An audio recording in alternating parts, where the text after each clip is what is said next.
Cyber ആക്രമണങ്ങൾ നടക്കുന്നതിനെ ഒരിക്കലും കോൺഗ്രസ് അല്ലെങ്കിൽ UDF പ്രോത്സാഹിപ്പിക്കാറില്ല. ഏറ്റവും കൂടുതൽ കേരള രാഷ്ട്രീയത്തിൽ സൈബർ ആക്രമണങ്ങൾക്ക് വിധേയനായ ഒരാളാണ് ഞാൻ പ്രതിപക്ഷ നേതാവായിരുന്ന കാലഘട്ടത്തിൽ സർക്കാരിനെതിരെ ഉയർത്തിക്കൊണ്ടുവന്ന അഴിമതി ആരോപണങ്ങൾ എല്ലാം ശരിയായിരുന്നു. അതിൻ്റെ പേരിൽ ഏറ്റവും കൂടുതൽ CPM സൈബർ ഗുണ്ടകളുടെ അക്രമത്തിന് വിധേയനായ ആളാണ് ഞാൻ. പക്ഷെ അപ്പോഴും ഞങ്ങൾ തിരിച്ച് ആക്രമിക്കാൻ തയ്യാറായിട്ടില്ല. ഷാഫി പറമ്പിൽ 3 തവണ MLA ആയ ആളാണ്. കഴിഞ്ഞ തവണ ഏറ്റവും വലിയ വാശിയേറിയ മത്സരമാണ് പാലക്കാട് നടന്നത്. കഴിഞ്ഞ 22 വർഷക്കാലമായി പൊതുരംഗത്ത് നിൽക്കുന്ന ഒരു വ്യക്തിയാണ് അദ്ദേഹം. ഒരു തെരഞ്ഞെടുപ്പിലും ഇതുപോലെ എതിർ സ്ഥാനാർത്ഥിക്കെതിരായി സൈബർ ആക്രമണങ്ങൾ അഴിച്ചുവിട്ടിട്ടില്ല.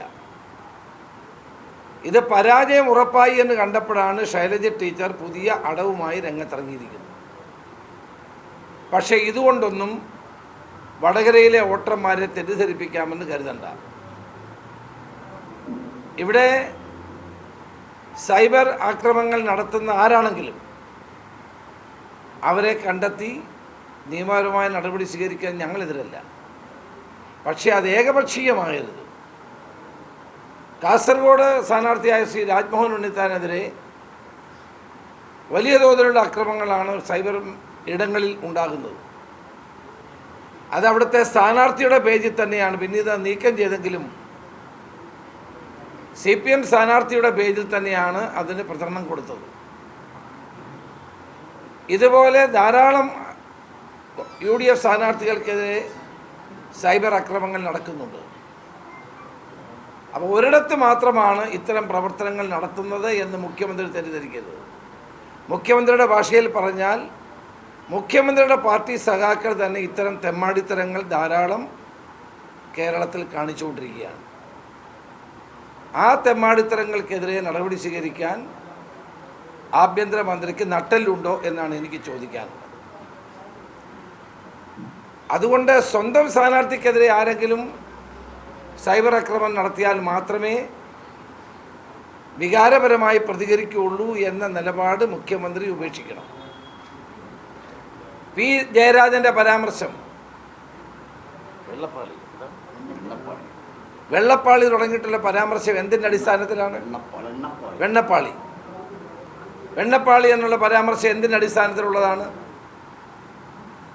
അത് ക്രീമി ലെയറാണെന്ന് കണ്ടുപിടിച്ച മുഖ്യമന്ത്രിക്ക് ഒരു നല്ല നമസ്കാരം ഞാൻ കൊടുക്കുകയാണ്. അത് ക്രീമി ലെയർ അല്ലെന്നും എന്താണ് അദ്ദേഹം ഉദ്ദേശിച്ചതെന്നും മലയാള ഭാഷ അറിയാവുന്ന എല്ലാവർക്കും ബോധ്യമുള്ള കാര്യമാണ്. അത്തരം പരാമർശങ്ങൾ നടത്തി ആളുകളെ സംരക്ഷിക്കുന്ന മുഖ്യമന്ത്രിയുടെ നിലവാരം തകർച്ചയെ പറ്റിയാണ് ഞാൻ ദുഃഖിക്കുന്നത്. P. ജയരാജൻ്റെ ആ പ്രസ്താവനയെ മുഖ്യമന്ത്രി വിലക്കേണ്ടതായിരുന്നു. തെറ്റാണെന്ന് പറയാനുള്ള ആർജവം മുഖ്യമന്ത്രി കാണിക്കണമായിരുന്നു.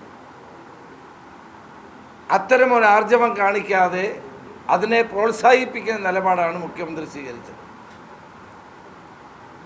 അപ്പോൾ പരാജയം വടകരയിൽ ഉറപ്പാണ് എന്ന് ബോധ്യമായതുകൊണ്ടാണ് മുഖ്യമന്ത്രി തന്നെ നേരിട്ട് കളത്തിലിറങ്ങി ഈ സൈബർ സേനകളെ സഹായിക്കാനും അവരുടെ പ്രവർത്തനങ്ങളെ സംരക്ഷിക്കാനും ശ്രമിക്കുന്നത്.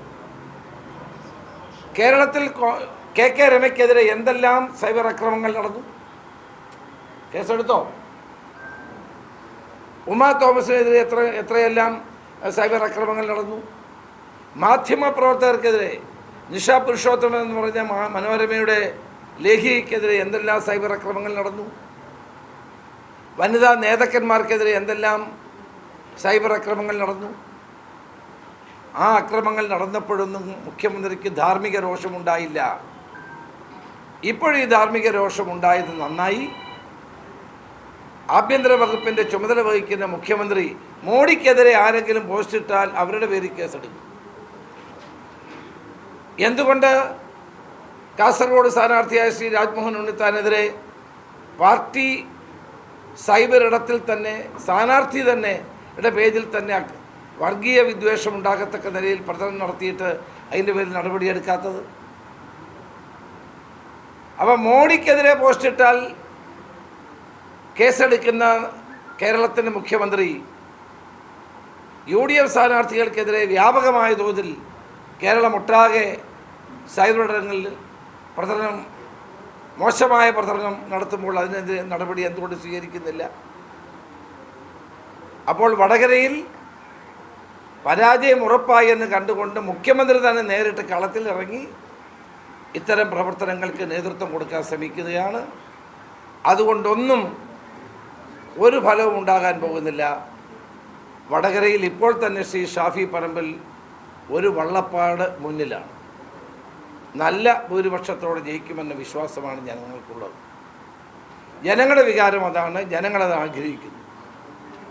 പിന്നീട് പലതരത്തിലുള്ള ആരോപണങ്ങൾ ആരോഗ്യമന്ത്രിയായിരുന്ന കാലത്ത് ശൈലജ ടീച്ചർക്കെതിരെ ഉയർന്നു വന്നിട്ടുണ്ട്. അത് സ്വാഭാവികമാണ്.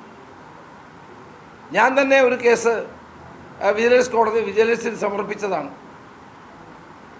ഞാൻ തന്നെ ആ വിശദാംശങ്ങൾ ചേർത്തുകൊണ്ട് എൻ്റെ ഒരു കേസ് വിജിലൻസിന് മുമ്പിലുണ്ട്. നിരവധി ആളുകൾ കോവിഡുമായി ബന്ധപ്പെട്ട കാര്യങ്ങളിൽ വിജിലൻസ് പരാതികൾ കൊടുത്തിട്ടുണ്ട്. മന്ത്രിമാരായിരിക്കുമ്പോൾ അങ്ങനെ പരാതികളൊക്കെ ഉണ്ടാകാറുണ്ട്. അത് ശരിയാണെങ്കിൽ അവരുടെ പേരിൽ നടപടികൾ ഉണ്ടാകാറുണ്ട്. അതൊക്കെ സ്വാഭാവികമാണ്. അത് ആരുടെയും വ്യക്തിഹത്യമൊന്നുമില്ല. ഇപ്പം എനിക്കെതിരെ ഈ ഗവൺമെൻറ് 5 വിജിലൻസ് കേസെടുത്തു, ഒന്നിനും FIR ഇട്ടിട്ടില്ല. ഞാൻ നിയമസഭയിൽ വെല്ലുവിളിച്ചിട്ടുണ്ട് എൻ്റെ പേരിൽ FIR ഇടാൻ. എൻ്റെ പേരിൽ 5 അന്വേഷണം നടത്തിയിട്ട് ഒന്നിലും FIR ഇട്ടിട്ടില്ല. അപ്പോൾ അത്തരം കാര്യങ്ങൾ ആരെങ്കിലും ചൂണ്ടിക്കാണിച്ചാൽ അത് വ്യക്തിപരമായ അധിക്ഷേപമല്ല. ഭരണത്തിലിരിക്കുന്ന മന്ത്രിമാരായിരിക്കുന്ന ആളുകൾ അവരുടെ പ്രവർത്തന കാലഘട്ടങ്ങളിൽ ഉണ്ടാകുന്ന സംഭവങ്ങളെ സംബന്ധിച്ച് പരാതികളുണ്ടെങ്കിൽ, അഴിമതി ഉണ്ടെങ്കിൽ അതൊക്കെ ചൂണ്ടിക്കാണിക്കാനുള്ള പൗരബോധം കേരളത്തിലെ ജനങ്ങൾക്കുണ്ട്.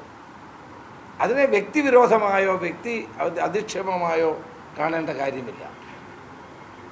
അത് കേരളത്തിൻ്റെ ചരിത്രത്തിൽ എന്നും ഉണ്ടായിട്ടുള്ള കാര്യമാണ്. അതാണ് ഞാൻ എൻ്റെ കാര്യം തന്നെ പറഞ്ഞത്.